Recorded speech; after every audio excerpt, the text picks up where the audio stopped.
and the karmic rhythms.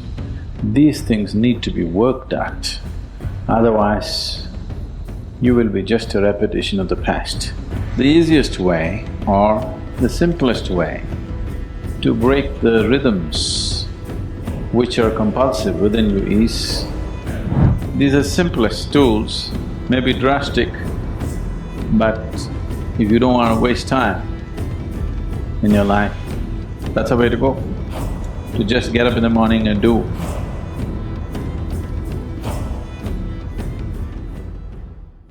When it comes to the innermost core, it is all one.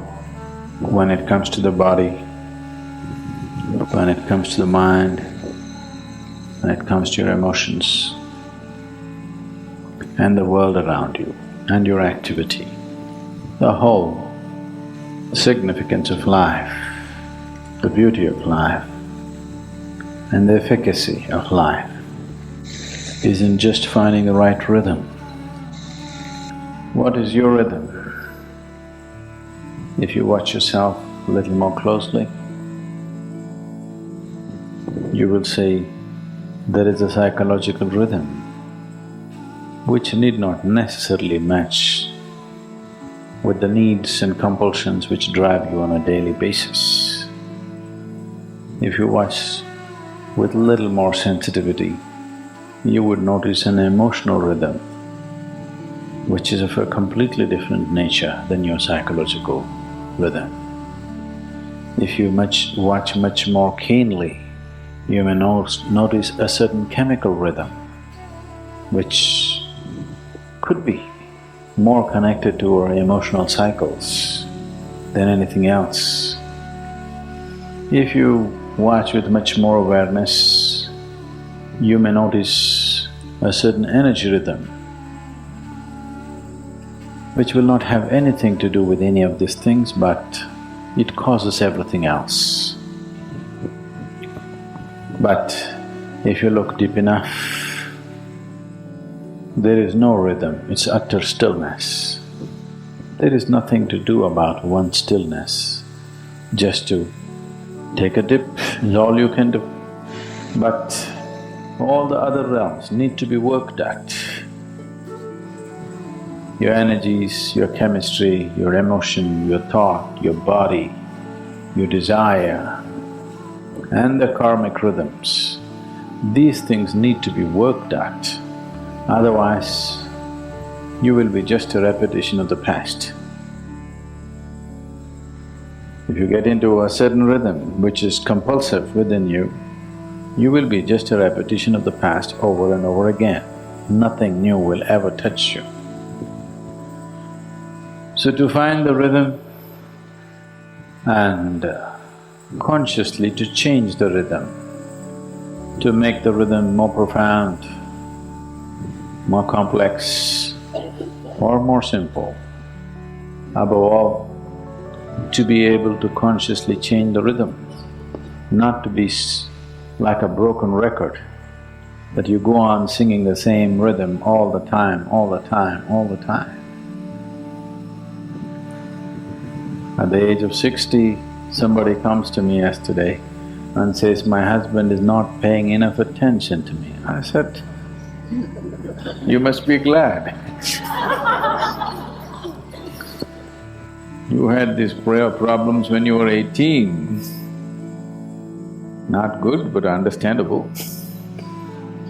At 60, you still have the same problem. If you do not learn to consciously change the rhythm of body, mind, emotion, chemistry and energy, you will become like a broken record, simply repeating the same things over and over again. The easiest way or the simplest way to break the rhythms which are compulsive within you is to start doing things that you don't like. You would like to start the morning with a chocolate, but here you start with a neem ball. Just what you don't like.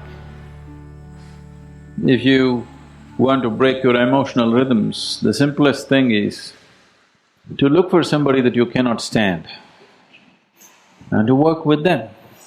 Choose them as your partner to work with, somebody you just can't stand.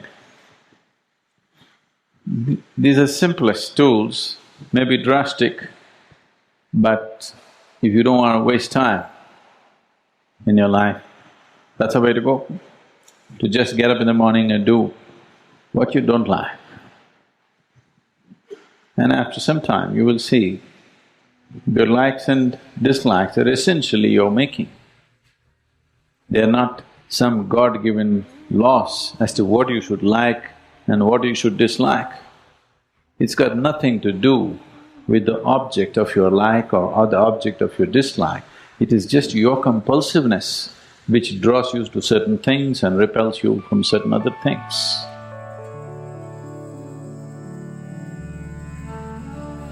Sadhguru has mentioned in an article, by doing a simple practice, you can break your karmic patterns and bondages.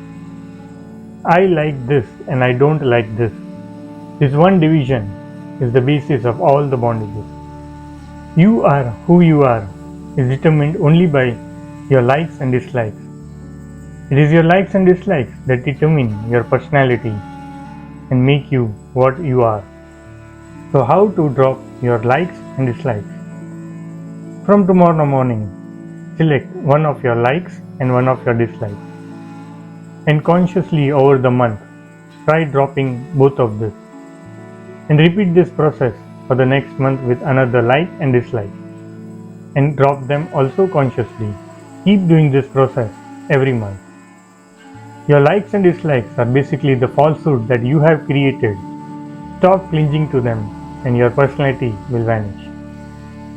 So do not convert a like into a dislike or dislike into a like. Just drop them off. By doing this, you will be able to break your karmic patterns and become free of bondages.